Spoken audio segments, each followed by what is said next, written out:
Hello বন্ধুরা, কেমন আছো সবাই? আশা করি সবাই ভালো আছো। শুভ দুপুরবেলা চলে আসলাম তোমাদের সাথে গল্প করতে। রান্নাটা নিয়ে দেখো, মানে কী বলবো, মাসিমা রান্নাঘরতে আজকে বেরোচ্ছেই না। এখন কটা বাজে? মনে হয় 2টো 2:30 বেজে গেল। রান্নার সময় পাচ্ছি না।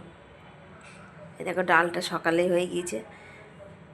দেখো, ভাত, ডাল, টমেটো দিয়ে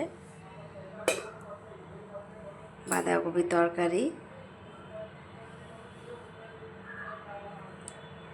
মানে রান্নাটা করতে এত সময় লেগে গেল, সে বলার মতো না।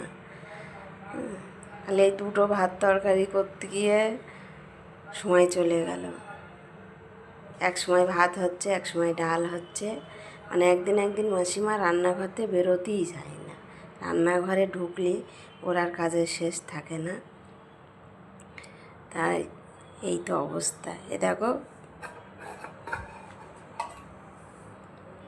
রুটি রেখে দিয়েছি, খাওয়ার সময় পাইনি। রান্নাঘরে উনি থাকলেই ঢোকা যাবে না, তাই ঢুকতে পারিনি, রান্নাঘরে আসতে পারিনি, খেতেও পারিনি। তো এখন এই ভাত খাবো না সকালকার জল খাবার খাবো বলো।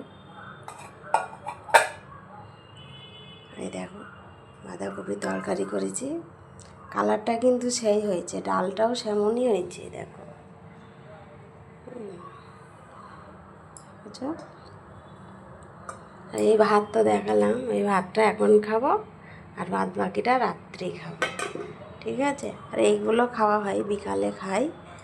তা মাসিমারটা আর আমারটা আলাদা, দাদা আলাদা আলাদাই সব নিয়ে আসে। আমার জন্যও আলাদা নিয়ে আসে, মাসিমার জন্য আলাদা নিয়ে আসে, ঠোঙাই করে সব নিয়ে আসে।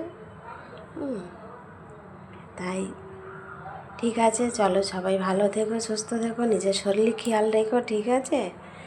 আর ভিডিওটা কেমন হয়েছে সবাই লাইক, কমেন্ট, শেয়ার, সবাই আমার বন্ধুর মতন আমাকে পাশে থেকো, ঠিক আছে?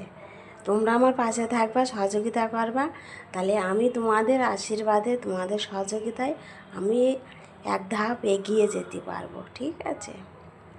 সবাই তো আশা করে না যে কিছু একটা করি, সবার যেমন আশা করে আমিও সেই আশায় বুক বেঁধে বসে আছি, ঠিক আছে? তো চলো সবাই ভালো থেকো, সুস্থ থেকো।